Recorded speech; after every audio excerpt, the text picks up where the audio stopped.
Have you ever found one?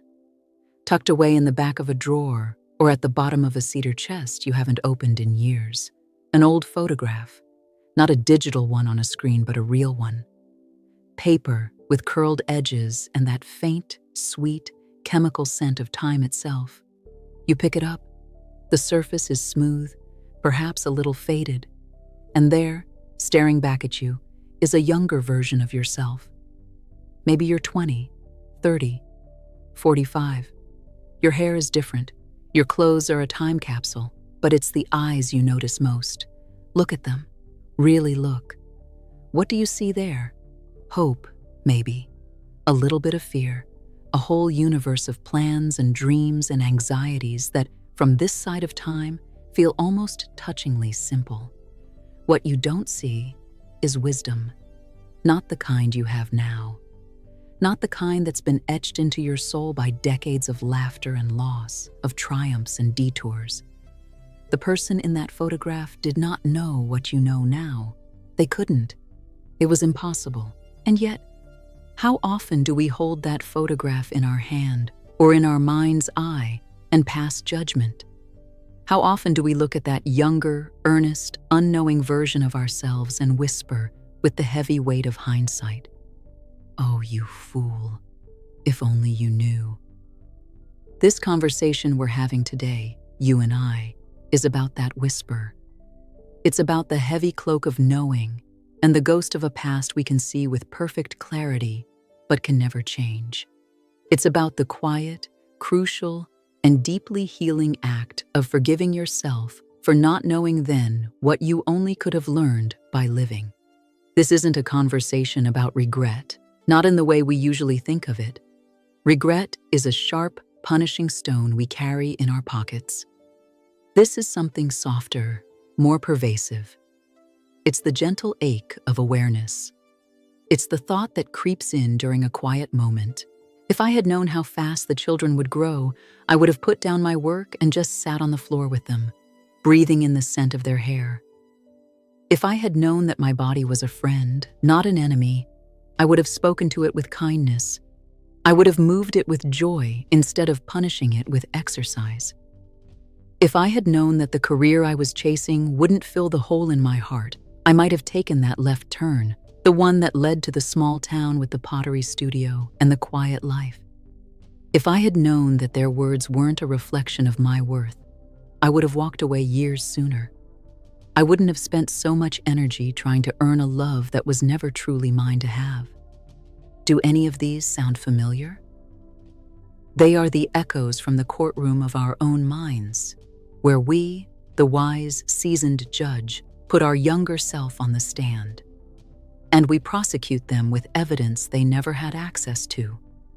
We find them guilty of being young, guilty of being inexperienced, guilty of not being psychic. We hold them accountable for a curriculum they hadn't yet been taught. The curriculum, of course, is life itself. It is the very journey that gave you the wisdom you now wield against them. Do you see the profound, gentle irony in that? The wisdom you have now was forged in the fires of the very experiences you are judging. You couldn't have one without the other. Think of your life as a long, winding road trip. Back then, you had a crumpled map, maybe a few recommendations from others, and a tank full of youthful energy. You were navigating by the sun and the stars you could see at the time. You took detours that looked promising. You hit dead ends that weren't marked on the map.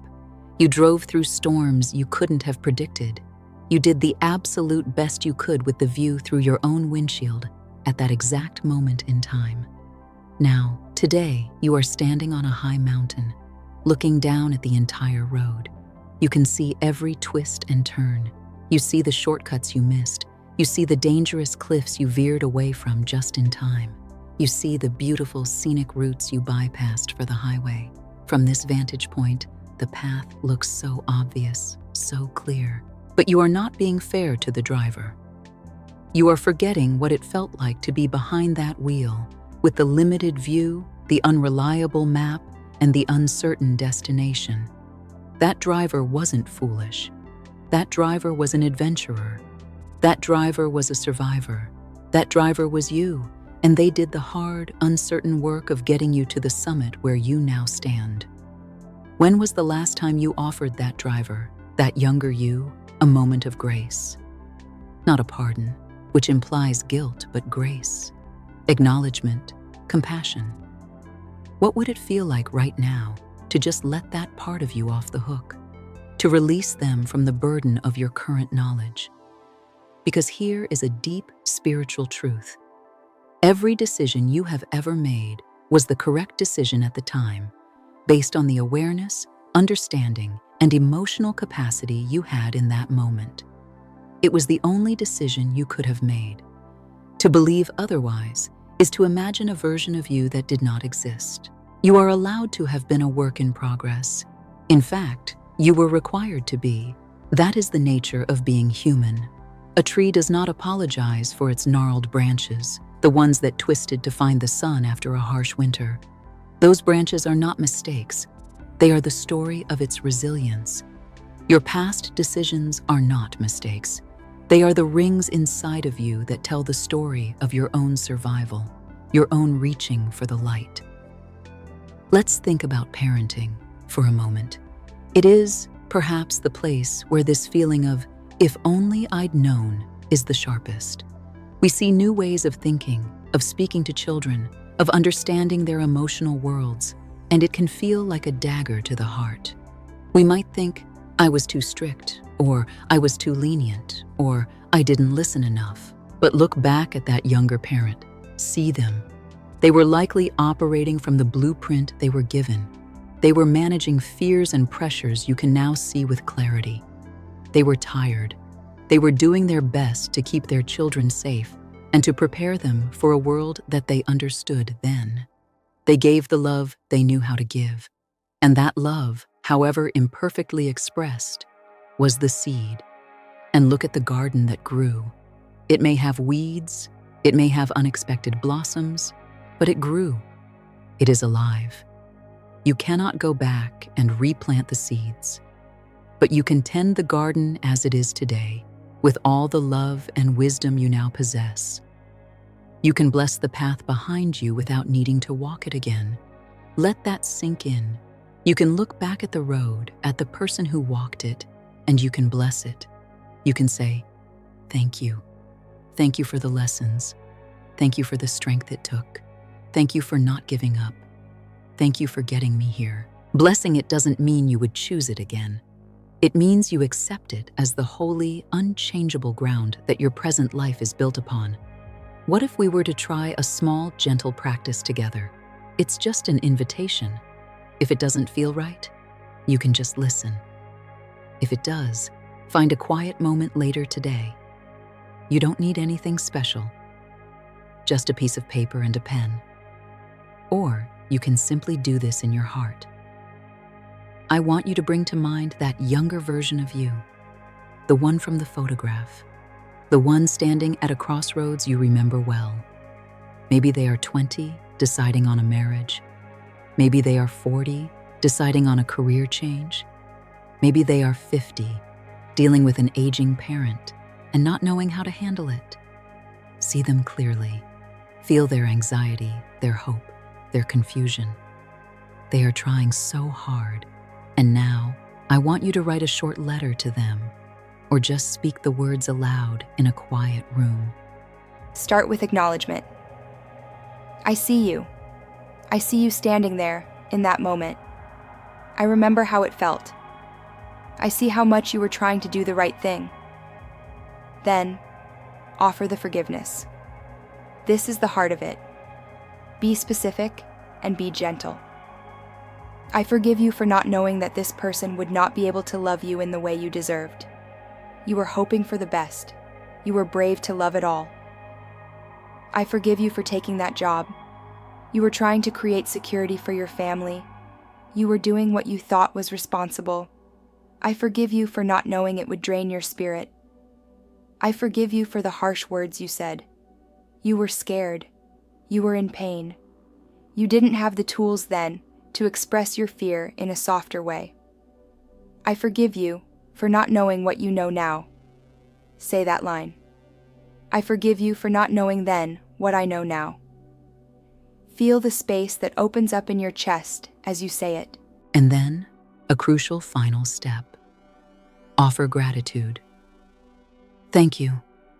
Thank you for making that choice because it led me to the lesson I needed to learn. Thank you for being strong enough to get through the consequences. Thank you for carrying me forward to this very moment where I can finally understand. Thank you for bringing me to me. You are releasing that younger self from the prison of your judgment. And in doing so, you are not letting yourself off the hook. You are finally, truly, integrating all the parts of yourself. You are becoming whole.